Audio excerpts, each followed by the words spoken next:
Yes, I will start with give a little bit more of an introduction about myself. I'm a researcher, a cross-disciplinary researcher, but I have been into AI for about 15 years, AI and cognitive science. And I've had a number of positions, most of them at Lund University. And nowadays I have a position abroad on distance, and I started a company, and I'm developing a collaboration with NeoDev, trying to put one foot outside academia, right? So my goals in life, or at least some of my goals in life, is to try to understand the brain and the mind. And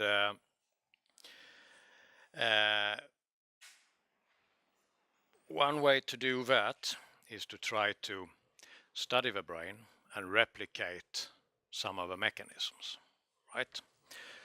And do cognitive modeling. And another goal of mine is to explore artificial intelligence and solve practical problems with that, and especially with methods inspired with the brain. For some reason we don't have all the... Okay, never mind. So, brain-inspired AI, that is to do the brain-inspired AI, we need to look into ourselves and see how do the processes of cognition work in humans? What are the neurophysiological processes that solve certain cognitive problems and perceptual problems in animals, mammals, and in particular in humans? So we have to look at ourselves. And if it happens to be that someone don't know what AI is, here I will just shortly mention that it is it's a field that has been around for more than 50 years, and it has some traditional goals. It wants to solve problems of reasoning, knowledge representation, planning, learning, natural language processing, and perception and action. But in the end, it aims at general artificial intelligence, and in particular I'm interested in that. So we can talk about AI and solve particular problems in certain domains. We can have a computer play chess, for example, but the ultimate goal is to replicate what the human can do in a more general AI, so to say. And I hope to try to convey a little bit of the ideas how to do that during this talk. There are different approaches to AI. The oldest one is one of the oldest one is the traditional symbolic AI. I will not talk about that during this presentation. And there are statistical methods that are employed. I will not talk about that either. I would rather talk about a subfield that's called computational intelligence. It's also known as soft computing.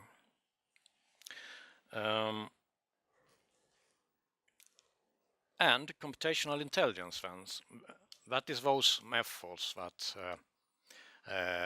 like genetic algorithms, evolutionary programming, and artificial neural networks. And there are also other things include like fuzzy methods and other things inspired by nature, like from ants and so on. But I will focus on this part, artificial neural networks.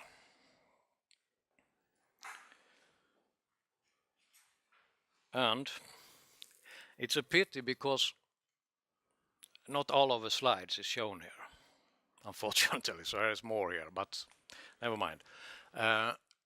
Machine learning or neural networks can also be seen as a particular instance of machine learning. And when we talk about machine learning, we can talk about different, what should we say, paradigms. We can say that if we want to teach a program something, it can be by supervised learning, where you have a data set and you also have targets. So the targets you want to be related to the data. But you can also have unsupervised learning, where you only have data and you have algorithms that try to find structure without knowing actually the answer, so to say. And you can have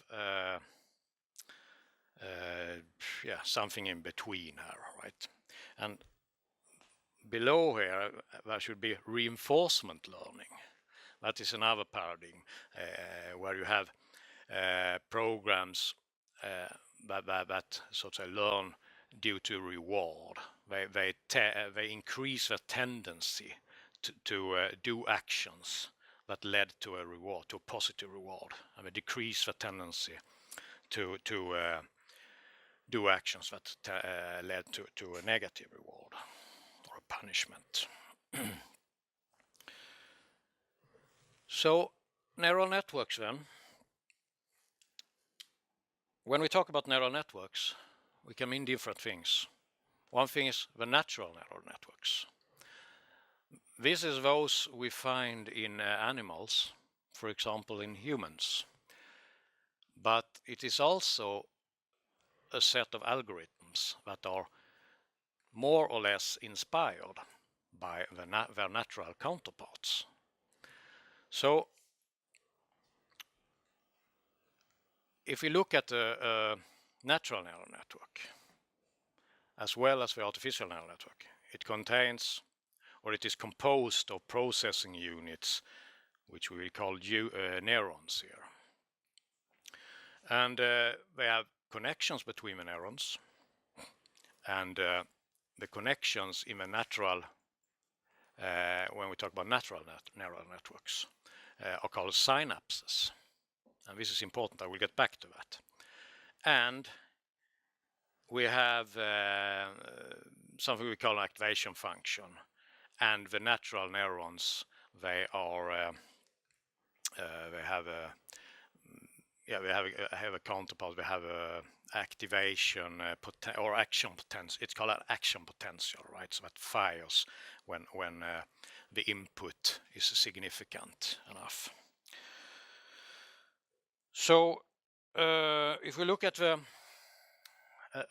natural neuron, a neuron that you find, but there are different types of neurons in animals. But if we look at a typical one, all neurons are cells, of course, right? And the typical one, it consists of a soma or cell body, and then you have processes extending out of a neuron, and one of those is called an axon. It's this one here, which is usually isolated by something called myelin, that substance that deteriorates when you get, for example, multiple sclerosis. It isolates the signal here. You also have other processes called dendrites, like those here. And dendrites has its roots in the Greek word dendron, which means tree, which makes sense here, I think. And when these neurons in a natural neural network are connected, and it's connected by the axons from one neuron, from neurons connecting to other neurons, either by connecting to the dendrites or to the soma directly. And the connection as such is called a synapse. And when a neuron receives input from other neurons in the form of electrical, we can say electrical. It's not completely accurate, but we can say electrical signals propagating through the axons. When we reach the synapses here, then it's transformed from being an electrical signal into a chemical one. So instead, substances that are called neurotransmitters are released in a tiny or a narrow cleft here, and on the other end you have receptors where the neurotransmitters fit, and all the sound input to the neuron, if that is big enough, then there are something that it opens ion channels to the cell body, which means that that an action potential is released and propagated through the axon to other neurons, right? And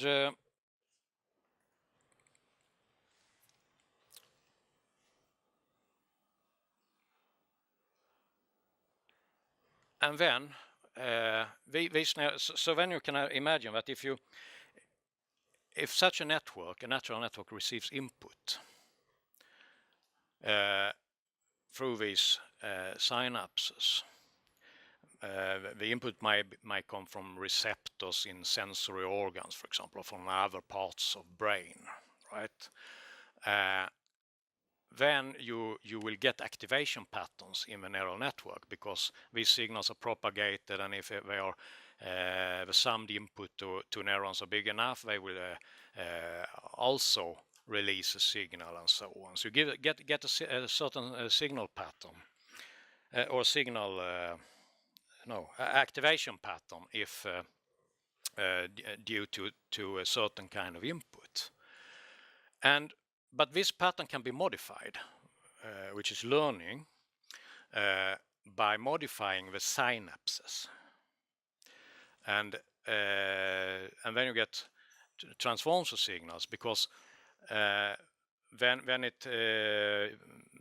since that's the signal from the axon is transformed into a chemical signal in the synapse. Then if you change the properties of synapse, the signal that is transferred will be changed. And so in that way you can change the activation patterns of a neural network. Now, when it comes to artificial neural networks, they try to more or less replicate the basic principles of what you find in nature, right? More or less, I say. You have neural network algorithms that do it in a very rough sense, okay, on one end, and on the other end of a continuum, so to say, you have very accurate models of neurons, okay, and you have everything in between. So in an artificial neural network, instead of synapses, we have something we call weights, and that's just a real number if it's simulated. I could also say that, of course, artificial neural networks can be implemented in different ways. For example, it can be simulated on an ordinary computer, right, as a computer program, but it could also be implemented in hardware. But if it's simulated, we can consider the weight as a real number, and that is corresponding to the synapse in the natural neural networks. And you have inputs, also real numbers, and what you do in a very simple example here, or the most simple or most well-known example of a neuron model is the perceptron, right? It has been around for, I think, 60 years or so. Here you try to catch some of these properties by I will get back to this one, by taking the inputs to the neuron, which are real numbers, multiply them with weights, and then sum this up. And if this weighted sum is larger than a particular threshold, the neuron will fire, which means that if it's simulated, it might be that it outputs a 1. And if it's below the threshold, it will output for example, 0 or -1. And in this example of a neuron model, which is called the Perceptron, which I think some people here are familiar with, you do exactly that, and you sum the weighted input and add a threshold, and then you apply what's called an activation function, which exactly means that if the summed input is bigger than 1, then the neuron fires, otherwise not, right? So you use a function that looks like that. And what you actually do is that when you have learning algorithms, right? So that you changes, instead of the synapses in the real case, you changes the weights to change the properties of artificial neural networks. And when you change the weights, what you really do in a perceptron is that you actually rotate and translates a hyperplane in the input space. So if the input space were to be two-dimensional, like here, a hyperplane is a straight line, right? So when you change the weights, you rotate this hyperplane to categorize the input, right? And you translate it by changing the threshold. Below here is the corresponding three-dimensional, or half of it, three-dimensional case. Now, you can solve certain problems, but it's not possible to categorize everything into two classes in this way.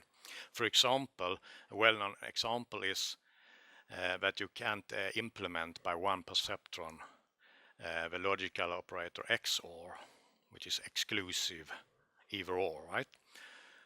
As you can see here, it's no way to put a straight line to divide the plane so that it can implement XOR, right? But the solution to this is to use multiple layers of neurons. So if you instead use 3 neurons, like here, you can separate it so that you can categorize it. And it's possible to prove that this can be a kind of general function approximator if you use several layers. And you apply learning rules here as well. They are not as straightforward. Instead of using a step function like here, you have to have some approximation instead that fulfills, for those mathematically inclined, the property of being differentiable. It is because of the learning algorithms that are used, because you used a kind of algorithm that is based on the differentiable chain rule and propagates error when compared to the targets backwards in the make some sort of boss weight then. Is that what you do? You transform the initial one, this one, to a different plane or something. That's what you said. Are we talking about learning rule? Yeah, the other one. Yes. You transform it so it realigns with this outcomes. Yes. Yeah. Or you can say that you exactly. You can see it as that, as you transform it into different space, right? In steps. Okay. So by using several layers, this can be general function approximation. Although there are problems, because if you want to have many layers, there are problems with in reality get this so-called back propagation algorithm to work. Let's get back to the brain for a while. And so if we look at the brain, something that we find all over in the brain, and in this case I consider the perceptual parts of the brain, which is crudely said the rare parts of the brain. those are the parts that handles perceptions. In the frontal parts, it's more like motor functions and executive functions, right? But you have feature maps. You find them all over. So for example, if you look at the most rare part of the brain, in the occipital lobe, in visual area 1, you find feature maps. And this can be checked by experiments and by measuring by the electricity and so on. You find feature maps that represents contrast or edges in the visual field, or the direction of these edges. And then you have other feature maps, for example. This is sort of semi-accurate. It's a little bit of a simplification, but to convey the point, you have other feature maps that sort of represent more complex features like shapes, objects, and faces. And this is not even really accurate. It's more like it's complex, more complex feature or facial features or something, not complete faces. Those feature maps has the property of have certain properties. For example, they preserve topology of input spaces. So, for example, in the visual area 1, as we talked about here, we have the edges or directions of contrasts represented, but which can be seen as the edges of objects, for example. But these are also represented in an ordered way. So representations or neurons that represent edges, they are sort of the directions are changed gradually also in the representation in the brain, right? And if you look at another sensory part of the brain, the somatosensory cortex, we can find nice mappings of the whole body surface. So they preserve the topology and of input space. And to make that simple, if someone doesn't get what I mean, it means that if you activate 2 points on the surface of the body, and then a third one in between, you will have 2 activations in the somatosensory cortex, and the third activation will be in between of the activations in the cortex as well. So you have kind of topology preserving mapping, so to say. And in somatosensory cortex, you can see here also you have, this is to illustrate that the hand here, it has a much larger representation compared to, for example, the foot. And this is another property of the feature maps in the brain, which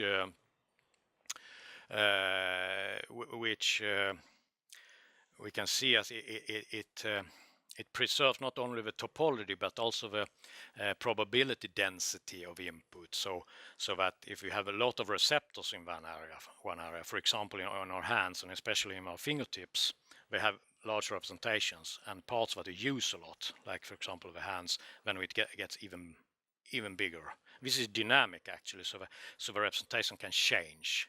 And as an example of our, if you play professionally violin, for example, you will get larger representations of your fingers in the brain. It can go so far that it actually becomes a problem because they intrude on the neighboring fingers. It has happened. So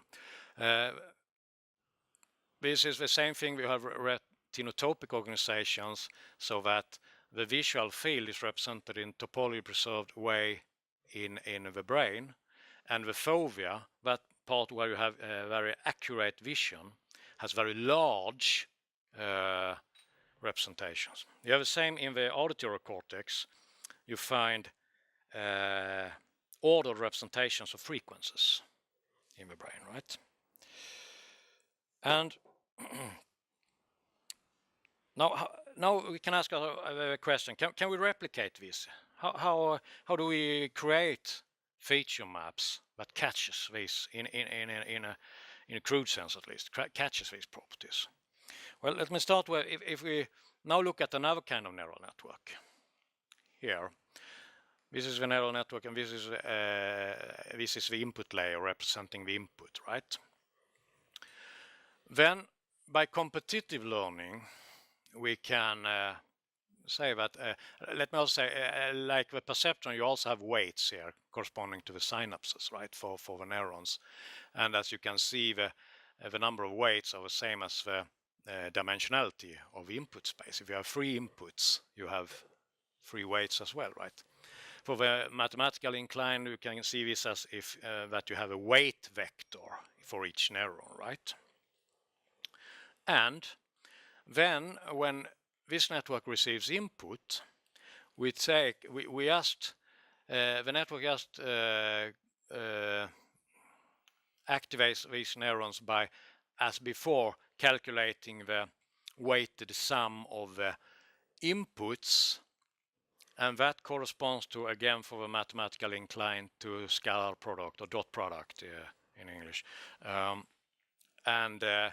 The one with the highest activation, with the highest dot product, right, is the one which is most similar to that kind of similarity measure. You could also use other similarity measures and measure the Euclidean distance or whatever, right?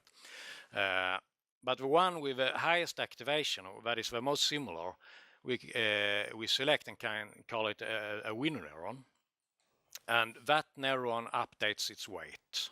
And it updates it by making the weight vector more similar to the input vector, right?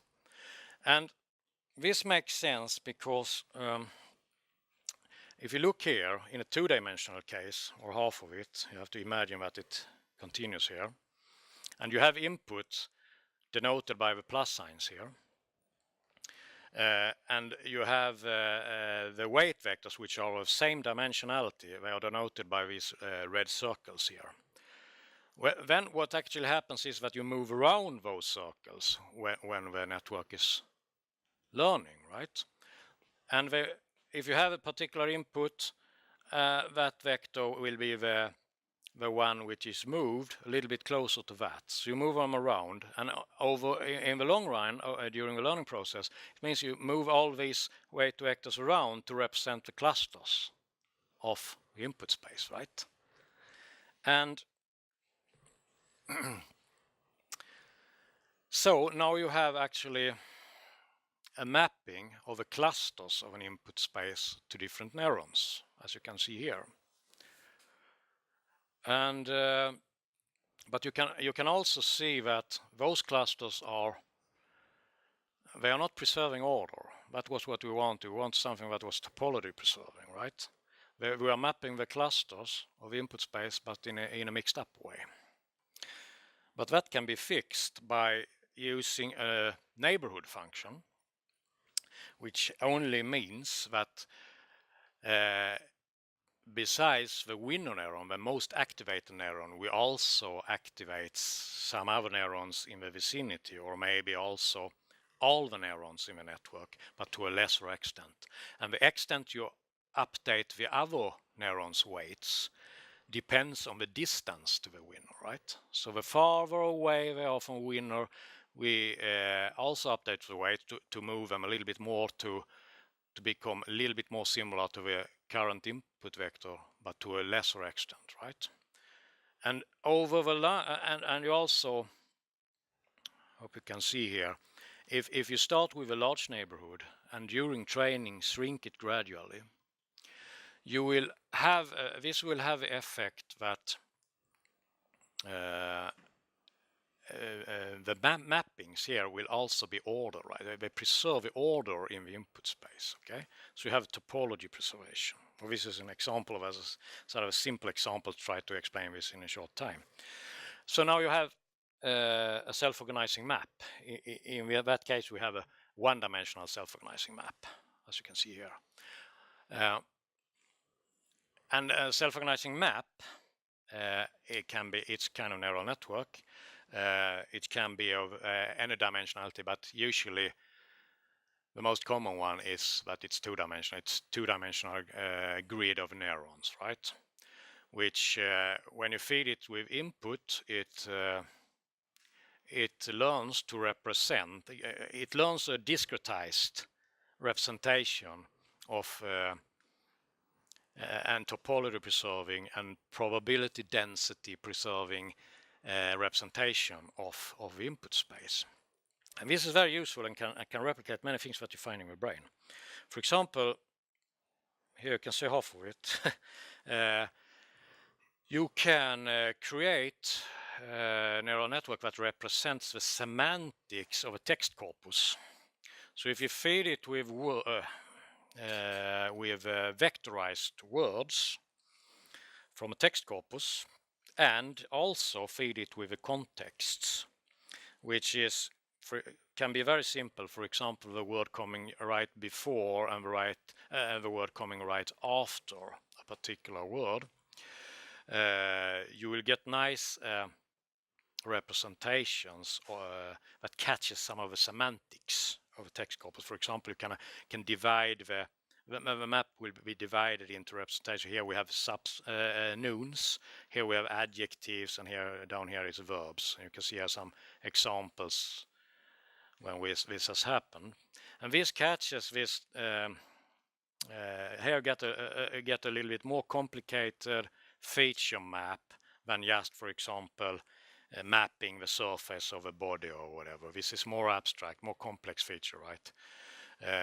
Correspond to what we find in the brain, and it also has the property of organizing representations that sort of reflects the probability of getting input from that particular area of input space. I hope that makes sense. Now let's look at the brain again. Also something we are talking about, we have feature maps, but they also tend to be organized in hierarchical kind of hierarchical systems, right? So if we look at, for example, in the visual modality, we have input from the eye, which goes into what's called thalamus in the middle of the brain, which relays it to the rear part of the brain, where we have again visual area 1, which I talked about before, and there you have get a representation of edges, and then the information is forwarded to new feature maps in a hierarchical way. So the point is that you have hierarchies of lower or of less complicated feature maps that feeds their activations into feature maps of a higher complexity in a gradual way, so that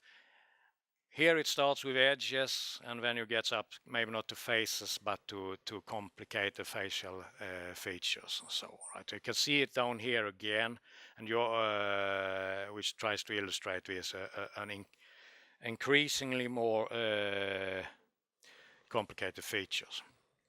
And this can be, by using self-organizing maps and variants, we can also build such hierarchies. And for example, in my research I have worked with what's called haptic perception. And haptic perception means it's tactile perception, it's touch perception, but it means that it's an active one, right? So when you are doing haptic perception when you explore something actively, right, by your touch, okay, you feel around an object. And so this is an example. I built many such systems, but this is an example of, for example, you have a robot gripper here equipped with touch sensors and what's called proprioceptive sensors, which measures the angles between different parts of a robot hand. Then you feed them into a kind of a self-organizing map, which is a variant, which is an invention of mine, which it catches the properties of what's called in mathematics tensor product. but avoiding combinatorial explosion. And it does that so for different. So this gets representations of different patterns of activations when it explores an object repeatedly, right? Of the activations of the touch sensors, but also representations of the angles between parts, right? And then at another level, these are summarized into something that compresses the time here. So for the whole exploration of several grasps of an object, you get a feature representation that represents those the whole exploration, so to say, and then you map them to a self-organizing map that clusters these, so that you will find clusters of cubes and spherical objects and so on. So it finds that by self-organizing, by exploring by itself. So you don't have to teach it in the ordinary sense. You can just put it to explore objects, right? And then it will learn to, in the end, you will have a system that self-organizes, and you have a uppermost, you have a feature representation that clusters the objects depending on the shapes in this case. Another example is more recent research that I've carried out together with two PhD students of mine. I want to mention their names. One is Miriam Bonamente from Palermo in Italy. The other one is Sarah Garay, who worked with me here in Lund University recently. This was finished in 2017. We worked on this for, let's say, 5 years. But it's another example of hierarchical feature maps.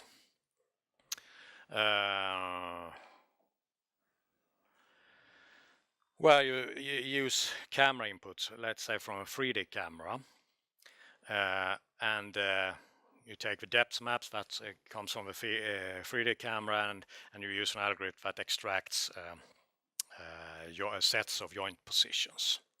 And these sets of joint positions, they are actually can be seen as skeleton models, right? So it's representations of a posture the agent has. And then you apply some coordinate transformations. You change the coordinate system into an egocentric coordinate system, and you scale it. This is to achieve invariance when it comes to the camera angle and when it comes to distance or size of a person the system sees. When when it's trained, you get a nice representation here of postures, which is ordered in a topology preserving way. So similar postures are represented close to each other, right? And then it changes gradually.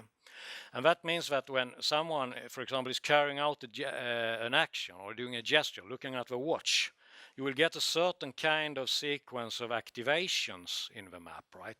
So this pattern will represent over time. And it's also make its time invariance, because a repeat is very similar repeated activations will activate the same neurons. So you get the same sequence of uniquely activated neurons, which can be used for getting time invariance, so that you get the same pattern no matter how fast or slow the agent is doing the gesture.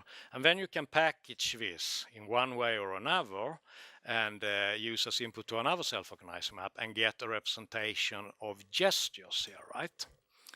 And if you then put still another level here, you can, since different gestures can be done in different ways, I can look at my watch in more than one way. So you will have more than one representation here. Then you can have something that labels this set of representations into and saying, okay, looking at the watch here, right? I think I have like 5 minutes more, right? Okay, that was a little bit about hierarchical feature maps in the brain. But we can also look at the brain and find out they are also laterally connected. They're connected sideways, right? So, for example, at the same level or from one modality to another, sensory modality, for example, you also have connection. Connection is bundles of axons, bundles of nerves, right? That activates one area activates another. And this can, for example, as an example of this, you can see that I mentioned shortly before that when it comes to phase representation, it's probably not complete phases, it's probably complex phase features. So what I wanted to say is that you don't, it's not that you have feature maps with hierarchies that go all the way up, so that you will find a feature map where you can point at one neuron and say, okay, this neuron represents my grandmother, right? Which is called a little bit in a comical way as grandmother cells. That is not the case. It goes just up to complex features, and a certain person, for example, a grandmother, is rather represented as the simultaneous activation of multiple feature maps, as this is trying to illustrate. It is a set spread out over different sensory modalities. So it can be the smell of her, or for example, some, let's say, you have memories she was cooking or baking some kind of cookies in your childhood, and when you feel that smell, okay, you activate a lot of other feature maps, and you come to think about your grandmother. Yes. I might have misunderstood something, but doesn't that depend on the level of abstraction?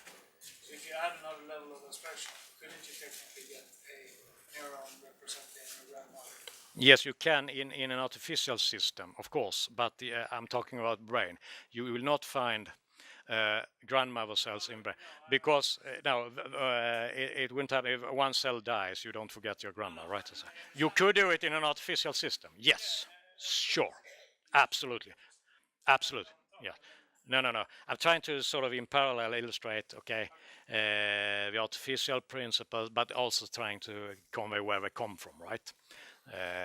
Okay.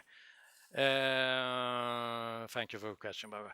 So that can activate, if you feel the smell of a certain cookie that you associate with your grandmother, it starts to elicit activations in other representations that is also a representation of her, and it can also in turn create associations with things that happen together with your grandmother and so on in different submodalities. And it could be that, for example, if you see the lightning during a thunderstorm, you will have elicitations in your visual areas, right? Feature maps there because of representations of lightning, but also there will be elicited in the auditory modality representations of a thunder, so that you get expectations that, okay, thunders will soon follow, because that is what usually happens. So it has learned these associations. And in artificial systems, I have worked with trying to replicate this also by using adaptive associative connections. So in this case also, this, what you cannot see here, is a combined sensor. It's a sensor that can pressure on materials to detect the hardness of material, and it can also detect the roughness of a surface, right?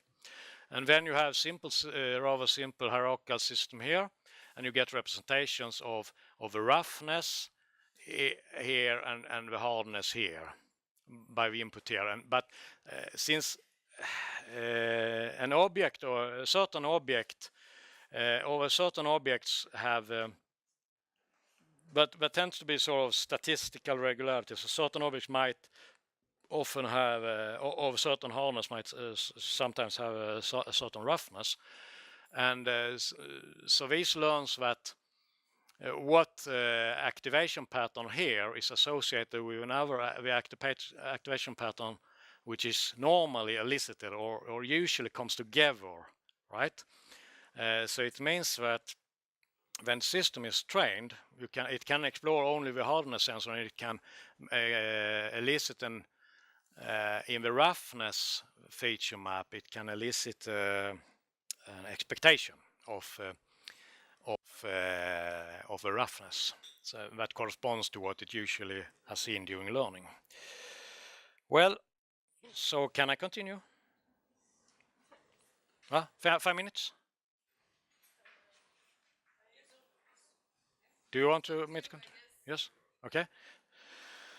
Okay, so continue this further. These associative connections between feature maps can be used in another way. And we can ask ourselves the question, how do our brain create imaginary? How do we create an inner world? How do we make up fantasies and think about things and see things inside our head, right?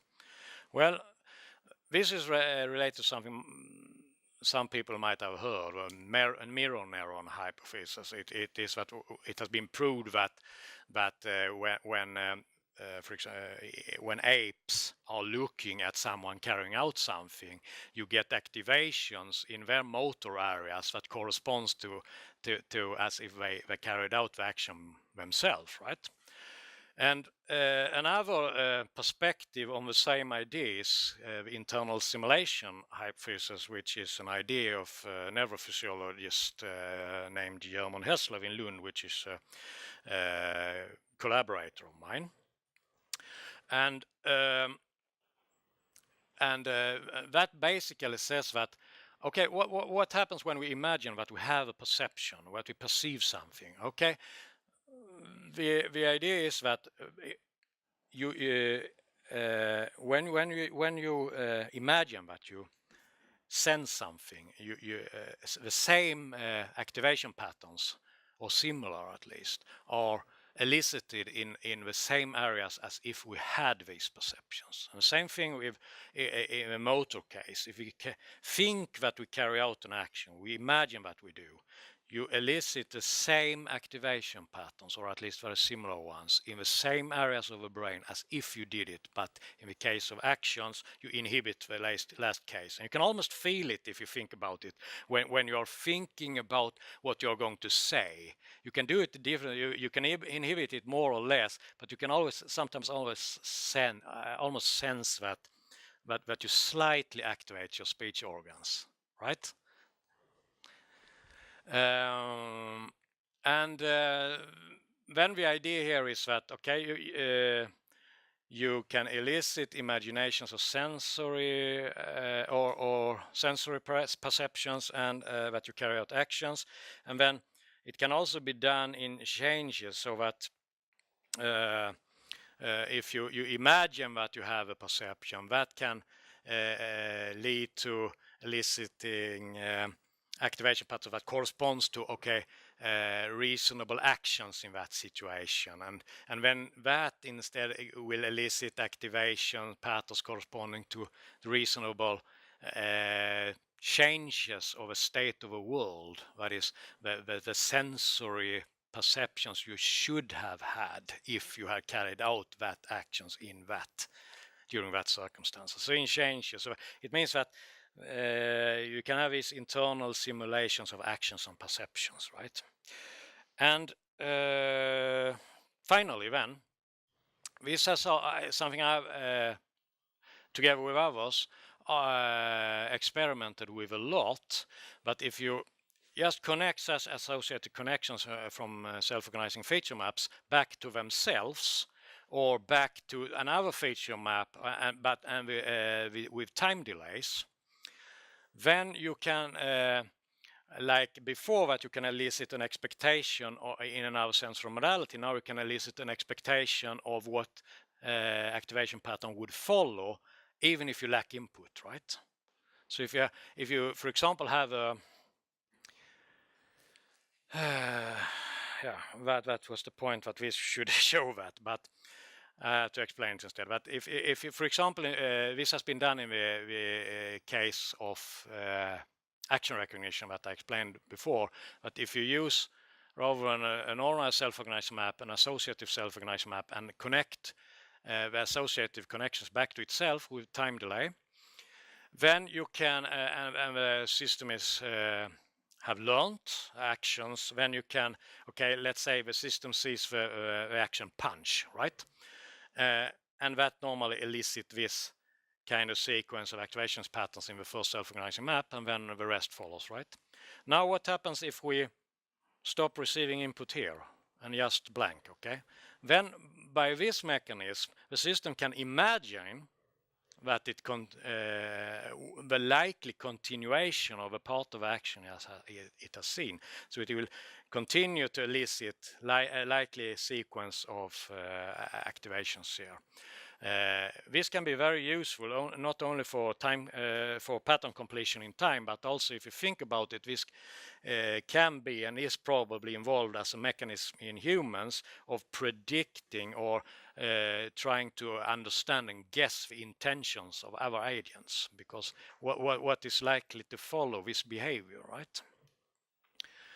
And this is just to illustrate that I'm working on connecting all these kinds of principles to more complex architecture. As I said in the beginning, the ultimate goal is to create a more complete cognitive architecture at a more general AI at the human level.